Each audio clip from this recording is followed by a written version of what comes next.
Amelia Earhart waded into the Pacific Ocean and climbed into her downed and disabled Lockheed Electra. She started the engine, turned on the two-way radio and sent out a plea for help, one more desperate than previous messages. The high tide was getting higher, she had realized. Soon it would suck the plane into deeper water, cutting Earhart off from civilization, and any chance of rescue. Across the world, a 15-year-old girl listening to the radio in Petersburg, Florida, transcribed some of the desperate phrases she heard: "Water's high, water's knee-deep, let me out," and "Help us quick." A housewife in Toronto heard a shorter message, but it was no less dire: "We have taken in water. We can't hold on much longer." That harrowing scene, the International Group for Historic Aircraft Recovery (TIGHAR) believes, was probably one of the final moments of Earhart's life. The group put forth the idea in a paper that analyzes radio distress calls heard in the days after Earhart disappeared. In the summer of 1937, she had sought to become the first woman to circumnavigate the globe. Instead, TIGHAR's hypothesis holds, she ended up marooned on a desert island, radioing for help. Earhart and her navigator, Fred Noonan, could only call for help when the tide was so low it wouldn't flood the engine, TIGHAR hypothesized. That limited their pleas for help to a few hours each night. It wasn't enough, TIGHAR director Rick Gillespie told The Washington Post, and the pair died as castaways. But those radio messages form a historical record, evidence that Gillespie says runs counter to the U.S. Navy's official conclusion that Earhart and Noonan died shortly after crashing into the Pacific Ocean. These active versus silent periods, and the fact that the message changes on July 5th and starts being worried about water and then is consistently worried about water after that. There's a story there, Gillespie said. We're feeding it to the public in bite-sized chunks. I'm hoping that people will smack their foreheads like I did. Some of Earhart's final messages were heard by members of the military and others looking for Earhart, Gillespie said. Others caught the attention of people who just happened to be listening to their radios when they stumbled across random pleas for help. Almost all of those messages were discounted by the U.S. Navy, which concluded that Earhart's plane went down somewhere in the Pacific Ocean, then sank to the seabed.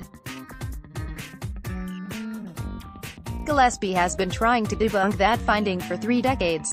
He believes that Earhart spent her final days on then uninhabited Gardner Island, a tiny dot in the Pacific, nearly 2,600 miles north of New Zealand. She may have been injured. Noonan was probably worse, but the crash wasn't the end of them. On July 2, 1937, just after Earhart's plane disappeared, the U.S. Navy put out an "all ships, all stations" bulletin, TIGHAR wrote. Authorities asked anyone with a radio and a trained ear to listen into the frequencies she had been using on her trip, 3,105 and 6,210 kHz. It was not an easy task. The Electra's radio was designed to communicate only within a few hundred miles.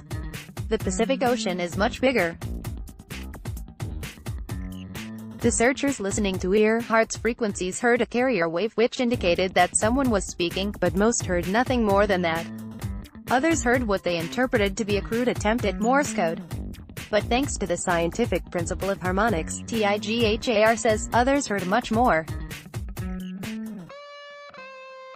In addition to the primary frequencies, the transmitter also put out harmonics, multiples of those wavelengths. The paper says, high harmonic frequencies skip off the ionosphere and can carry great distances, but clear reception is unpredictable. That means Earhart's cries for help were heard by people who just happened to be listening to their radios at the right time.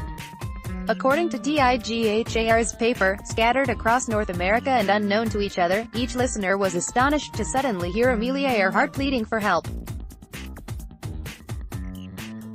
They alerted family members, local authorities or local newspapers. Some were investigated by government authorities and found to be believable. Others were dismissed at the time and only recognized many years later. Although few in number, the harmonic receptions provide an important glimpse into the desperate scene that played out on the reef at Gardner Island. The tide probably forced Earhart and Noonan to hold to a schedule. seek shelter, shade and food during the sweltering day, then venture out to the craft at low tide, to try the radio again. Back in the United States, people heard things, tidbits that pointed at trouble. On July 3, for example, Nina Paxton, an Ashland, Kentucky, woman, said she heard Earhart say, "KHAQQ calling," and say she was on or near Little Island at a point near. Then she said something about a storm and that the wind was blowing. "We'll have to get out of here," she says at one point. "We can't stay here long." What happened to Earhart after that has vexed the world for nearly 81 years, and TIGHAR is not the only group to try to explain the mystery. Gillespie is just one member of competing researchers who have dedicated their time and resources to one of aviation's greatest mysteries. Mike Campbell, a retired journalist who wrote Amelia Earhart, The Truth at Last, insists along with others that Earhart and Noonan were captured in the Marshall Islands by the Japanese, who thought they were American spies, and died in Japanese custody after being tortured. Elgin Long, a Navy combat veteran and an expert on Earhart's disappearance, wrote a book saying her plane crashed into the Pacific and sank. Gillespie said he believes that evidence supporting his Gardner Island theory is adding up. He believes that the messages sent out over those 6 days were by Earhart and, occasionally, Noonan. He believes that bones found on Gardner Island in 1940 belonged to Earhart, but were misidentified and discarded.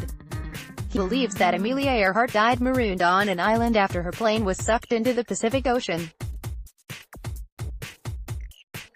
But he realizes that the public needs more than his tide tables and extrapolations from data that predates World War II. "We are up against a public that wants a smoking gun," he told the Post on Tuesday. "We know the public demands, something simple.